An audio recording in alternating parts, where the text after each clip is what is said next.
Angike ngikhulume ngemishado. Imishado sengike ngayikhuluma le nto kaningi. Umshado abantu abayiqonde le nto yomshado. Umshado uma kusuke kusesigcawini kugiywa, kuganana noma kusethendeni, kufakwe phambi kamfundisi, kufakwa namaringi. Kusuke kungasiwo umshado loyo, kusuke isingeniso somshado noma ngesiNgisi ngizothi is a beginning of the marriage. Usuke ungena emshadweni. After that, usuzophila-ke emshadweni uze ufe njengesivumelwano enisenzile nomfundisi. Umshado-ke Nkosi yami uyakhula. Umshado unayo le nto ekuthiwa ama-phenomenon. Izinto ey'qubuka emshadweni, njengokubona abantu emshado kuthola ukuthi umuntu abasathandani emshadweni. Sekunezinkinga, is because ibona abayidedele umshado wafa kancane kancane. Abanikazi bawo bawunaka, base benaka iy'ndaba zabanye abantu, banaka iy'ndaba zabanye abantu, banaka abanye abantu abahle, banaka abanye abantu iy'nkinga zabanye abantu, babone abanye abantu be-happy.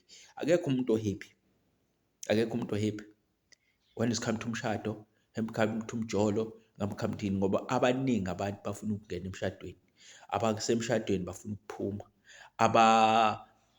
Bonke abantu nje ama-single, abantu abasingile babona ama-happy couple ukuthi baze ba-happy lawo ama-couples. Abangama-couple babona abantu abasingile be-happy. Abantu abashadile babona abantu abangamasingile be-happy, noma abantu abangama-couple bekhipitile be-happy. So nje akekho umuntu o-happy. So ungaze sikhohlise sithi khona umuntu o-happy ngoba uzothi uthi uyayishiya impilo yakho uyangena kwenye impilo yomunye umuntu uyitsho ukuthi i-happy, kanti omunye umuntu ngeke ukwazi uku-survive-a wena within 7 days.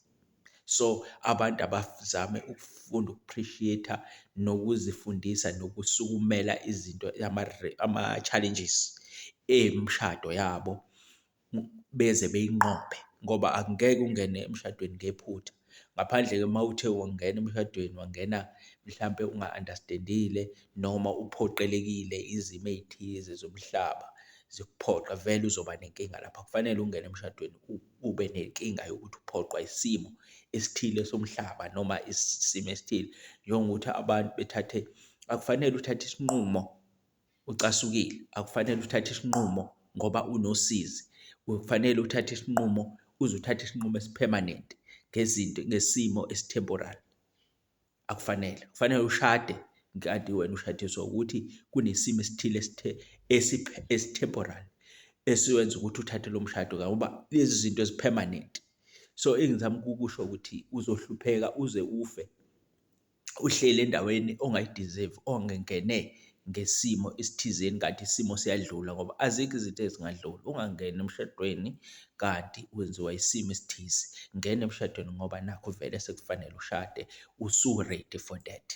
Ungangeniswa ama-situations athile ngoba lawo ma-situation ngeke ayisolve iy'nkinga zakho, izo-add-a iy'nkinga more. So engisholo ukuthini-ke, umshado grows, uyakhula umshado. Kuyenzeka abantu bashintshe ama-shape, kuyenzeka indoda ishintshe, kwenzeka indoda iveze i-colours yayo, ugcine usuhluleka ukuhlala nayo.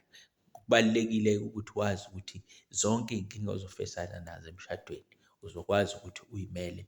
Umshado futhi ube nendlela, awukwazi umshado ukuthi uma usushadile wena uhambe uyobuza izinto kubantu abangashadile, ngoba ama-challenges okushada nama-challenges omuntu ongakashadi awafani. Awukwazi wena ukuba umngani nomuntu outhi wena ubuze kumuntu ongashadile izinto.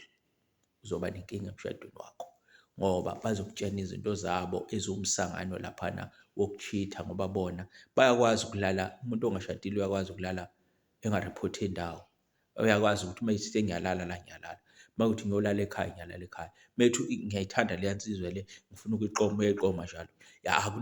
No string attached empilweni yakhe. Impilo yakho because uyi-prayer vele, uyi-hunter, usadinga umuntu indoda, mhlampe nawe usazama inhlahla. So wena what is inhlahla yani oyizamayo ngoba wena usushadile vele, yabo? So try to find a ways zokulungisa iy'nkinga zakho, noma uthole abantu aba-psychologist, abantu abathile aba-marriage counsel, ukwazi ukulungisa izinto zakho. Awukho umshado ovele ungene kuwona uwuthande, uthandana nayo leyo ndoda, ekugcineni awusayifuni, usuney'nkinga.